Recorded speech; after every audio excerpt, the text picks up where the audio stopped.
ضرور راجہ داہر کر رہا تھا، اس لیے کہ وہ قیدی راجہ داہر کے کمانداروں ہی کے پاس سے اور انہی کی قید کا خانوں سے برآمد ہوئے۔ اس کے بعد محمد بن قاسم آگے بڑھتے ہیں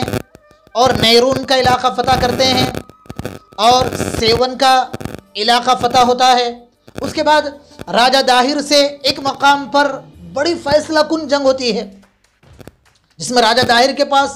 30,000 پیادہ لشکر اور 13,000 سوار اور 100 جنگی ہاتھیاں، یعنی بڑے پیمانے پر لشکر اور تمام آلات حرب سے لیس۔ ادھر دوسری طرف محمد بن قاسم کے پاس لشکر بہت مختصر، جملہ لشکر 12-13 ہزار کا لشکر اور بالمقابل ہزاروں کا لشکر، لیکن محمد بن قاسم بہادر تھے اور پرہمت تھے، حوصلہ مند تھے اور جنگی چالوں سے، جنگی تدبیروں سے بہت واقف تھے اور بہت تجربہ کار تھے۔ کم عمر ہی میں اللہ نے بہت ساری قابلیتوں سے ان کو نوازا تھا۔ انہوں نے لڑنے کا فیصلہ کیا، بڑی فیصلہ کن لڑائی ہوئی راجہ داہر میں، محمد بن قاسم میں۔ راجہ داہر اس لڑائی میں شکست کھایا، محمد بن قاسم کو فتح ہوئی اور راجہ داہر اسی لڑائی میں قتل ہوا۔ راجہ داہر اس لڑائی میں کام آیا، ختم ہو گیا۔ محمد بن قاسم اور آگے بڑھتے ہیں،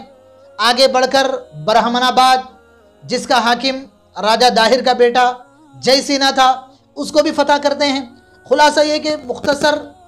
3 سال کے عرصے میں بہت سارے علاقوں کو فتح کرتے ہیں، قنوج کو فتح کرتے ہیں اور ملتان کو فتح کرتے ہیں، مختلف علاقوں کو فتح کرتے ہیں۔ اور 3 سال کے عرصے کے بعد محمد بن قاسم کو عرب بلایا جاتا ہے، یعنی خلیفہ کی خاندانی آپسی لغزشوں کی وجہ سے محمد بن قاسم کو یہاں کی گورنری سے معزول کیا جاتا ہے اور عرب بلایا جاتا ہے اور قید کیا جاتا ہے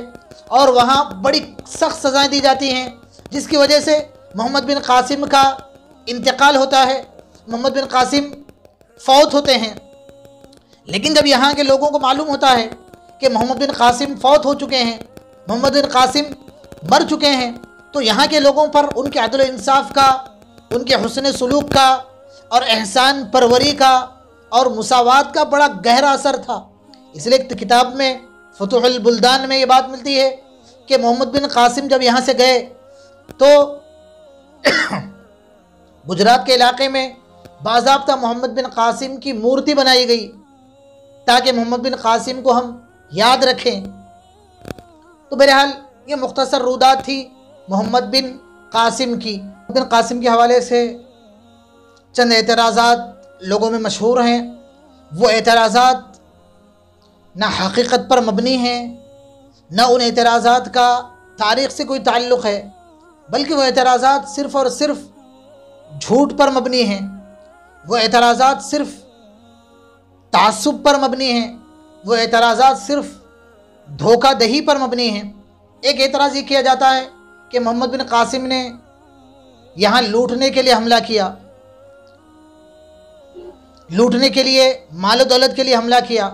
لیکن تاریخی حقائق سے یہ بات بھی بالکل واضح ہوتی ہے کہ عربوں کی آمد کا مقصود لوٹ مار یا مال و دولت کا انبار حاصل کرنا بالکل نہیں تھا۔ اگر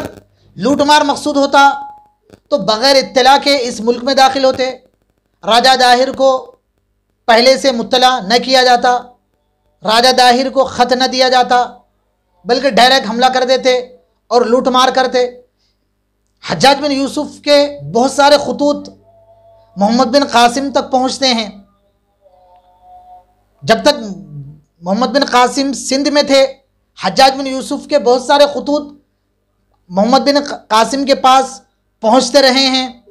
اور باضابطہ حجاج بن یوسف یہاں کی ایک ایک چیز کا جائزہ لے کر اور یہاں کے ایک ایک مسئلے کا حل حجاج بن یوسف ہی بتاتے رہے ہیں۔ تو تاریخ میں کچھ خطوط ملتے ہیں، جب دیبل کا علاقہ فتح ہوا، قلعہ فتح ہوا، تو محمد بن قاسم نے یہاں کی تمام رودات وہاں حجاج بن یوسف کو سنائی، تو حجاج بن یوسف نے جو خط روانہ فرمایا اس کا جو مضمون تھا، اس سے ہمیں اندازہ ہوتا ہے کہ ان کے فتوحات کا مقصود کیا تھا، عربوں نے جو فتح کیا تو مقصود کیا تھا، کچھ اندازہ ہمیں حجاج بن یوسف کے خط سے ہوتا ہے۔ تو حجاج بن یوسف نے لکھا، جب تم ملک پر قابض ہو جاؤ، جب کسی ملک کے فاتح بن جاؤ، تو قلعوں کی استواری کا خیال رکھنا، جو قلعوں کی دیواریں ٹوٹ چکی ہیں، جو قلعوں کی دیواروں میں شگاف پڑ چکے ہیں، پہلے ان کو درست کر لو، اس کے بعد فوج کی ضروریات بھی پوری کرو۔ اسی طرح جو دولت، جو خزانے ملک کی فتح کے بعد حاصل ہوئے ہیں، وہ تمام کی تمام دولت، وہ تمام کے تمام خزانے رعایا ہی پر خرچ کرو، وہاں کی عوام پر ہی اس کو خرچ کرو، اور یاد رکھو کاشتکاروں، صنعت کاروں، سوداگروں اور پیشہ وروں سے ہی ملک کی خوشحالی وابستہ ہوتی ہے۔ اسی طرح حجاج بن یوسف نے لکھا کہ رعایا کے ساتھ محبت کرو، محبت کا معاملہ رکھو، وہ تم سے محبت کریں گے۔ تو تاریخ سے معلوم ہوتا ہے کہ محمد بن قاسم نے یہاں نہ تو لوٹ مار کی، نہ یہاں بستیوں کو اجاڑا، اور نہ یہاں کی بستیوں کو، باغات کو ویران کیا، بلکہ محمد بن قاسم نے فتح کے بعد یہاں کے بہت سارے عہدے اور بہت سارے انتظامی امور تمام کے تمام یہیں کے لوگوں ہی کے حوالے کیے۔ یہیں کے لوگوں سے محمد بن قاسم نے کام لیے، گویا کہ محمد بن قاسم کا مقصود صرف امن و امان کا قیام تھا۔ دوسرا اعتراض یہ ہوتا ہے کہ محمد بن قاسم نے یہاں لوگوں کو زبردستی مسلمان بنایا، تلوار کی نوک پر لوگوں کو اسلام کے لیے زبردستی کی۔ یہ اعتراض بھی بالکل محمل ہے۔ تاریخ جاننے والا سمجھ سکتا ہے کہ اس اعتراض میں ذرا برابر بھی دم نہیں ہے۔ اس کے بالمقابل تاریخ جب ہم پڑھتے ہیں، تاریخ کا جائزہ لیتے ہیں، تو محمد بن قاسم کی مذہبی رواداری اور دیگر مذاہب والوں کے ساتھ کیسا رویہ ایک مسلمان کا ہونا چاہیے، اور محمد بن قاسم نے ان کے ساتھ کتنا حسن سلوک اور کتنا فیاضانہ معاملہ کیا، اس سے محمد بن قاسم کی ایک وسعت ظرفی اور محمد بن قاسم کی مذہبی رواداری بالکل صاف چھلکتی ہے۔ جب برہمن آباد فتح کیا تو بہت سارے لوگ خوف کی وجہ سے ہندوؤں نے مندر جانا چھوڑ دیا، اور اسی طرح بھینٹ چڑھانا، نذرانے چڑھانا لوگوں نے چھوڑ دیا۔ اب پجاریوں کے، برہمنوں کا ایک وفد محمد بن قاسم کے پاس آیا اور آ کر کہا کہ ہماری آمدنی ختم ہو گئی، اور لوگ مندروں کو بہت کم آ رہے ہیں، مندروں کا آنا جانا بھی بالکل کم ہو چکا ہے، نذرانے اور بھینٹ چڑھانا یہ بھی بالکل ختم ہو چکا ہے، آپ لوگوں کو اس کی اجازت دیں، آپ لوگوں میں اس کا اعلان کریں۔ تو حجاج بن یوسف کو محمد بن قاسم نے یہ تمام رویداد لکھی، تو حجاج بن یوسف نے لکھا کہ جو لوگ ذمی ہیں، جو لوگ تمہارے ماتحت ہیں، ان کو ہر قسم کی مذہبی آزادی حاصل ہے، لوگوں کو اجازت دی جائے کہ وہ اپنے طرز پر عبادت گاہیں تعمیر کریں، اور علل اعلان یا بالکل کھل کر اپنے معبودوں کی عبادت کریں، اپنی عبادت گاہوں کو جائیں۔ جیسا پہلے رویہ تھا عبادت گاہوں کے ساتھ، اپنے مذہبی لوگوں کے ساتھ، ویسا بالکل تعلق رکھا جا سکتا ہے۔ بس محمد بن قاسم نے اعلان کیا، اور تاریخ میں یہاں تک بات ملتی ہے کہ محمد بن قاسم نے پجاریوں کے لیے اور برہمنوں کے لیے بیت المال میں اور تمام مالیات کا 3% حصہ مختص کیا تھا۔ وہ 3% حصہ پجاریوں کو دیا جائے، یا ان کے مذہبی امور میں وہ 3% حصہ خرچ کرنے کے لیے دیا جائے۔ اس سے بھی محمد بن قاسم کی مذہبی رواداری معلوم ہوتی ہے۔ اسی طرح ایک ہندو محقق ڈاکٹر تارا چند ہسٹری آف انڈیا کے مصنف ہیں، وہ کہتے ہیں کہ محمد بن قاسم مفتوح علاقوں کے ساتھ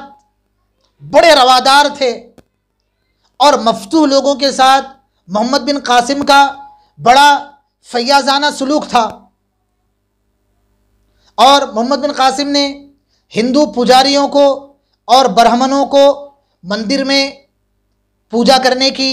اور مندر بنانے کی آزادی فراہم کی تھی، اور ان کے ساتھ بڑا اچھا سلوک تھا۔ یہ شہادت ہے ڈاکٹر تارا چند کی۔ اسی طرح تاریخ جہانگیری کے مصنف ڈاکٹر پرساد ایک جگہ تبصرہ کرتے ہیں، کتاب میں لکھتے ہیں کہ اس ملک میں حکومت کی کامیابی کا راز یہی ہے کہ یہاں مذہبی آزادی دی جائے اور رواداری برتی جائے تو وہی حکومت یہاں کامیاب ہو سکتی ہے۔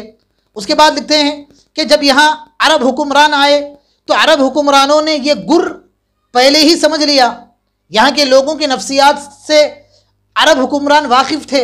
اس لیے انہوں نے یہاں کے لوگوں کے ساتھ بڑی مذہبی رواداری برتی۔ اور محمد بن قاسم کے حوالے سے ڈاکٹر پرساد لکھتے ہیں کہ 8ویں صدی میں محمد بن قاسم نے سندھ پر حملہ کیا۔ ان کے حکومت کا جو نظم و نسق تھا وہ بالکل عدل پر مبنی تھا اور رواداری کی روشن مثال تھا۔ کہ تاریخی حقائق، غیر مسلم، غیر متعصب اور انصاف پسند مورخوں نے محمد بن قاسم کے حوالے سے، مسلم بادشاہوں کے حوالے سے انہوں نے تحریر فرمائے ہیں۔ اسی طرح دوسرا اعتراض کہ محمد بن قاسم نے یہاں کے لوگوں پر جزیہ لگایا، یہاں کے لوگوں سے جزیہ لیا، تو جزیہ لے کر یہاں کے لوگوں سے مال و دولت حاصل کی۔ جزیہ یہ اسلام کا عوض نہیں ہے کہ جو مسلمان نہیں ہیں ان سے جزیہ لیا جائے، بلکہ جزیہ یہ ایک ملکی انتظام کے لیے، امن و امان کے بقا کے لیے اور غیر ملکیوں سے حفاظت کے لیے، اور ملک کی جو فلاحی جو ترقیاتی کام ہیں، ان کی جو مالی مصارف ہیں، ان کے جو مالی اخراجات ہیں، اس زمانے میں وہ صرف جزیے اور خراج ہی سے پورے ہوتے تھے۔ جزیہ یہ اسلام کا بدل نہیں ہے۔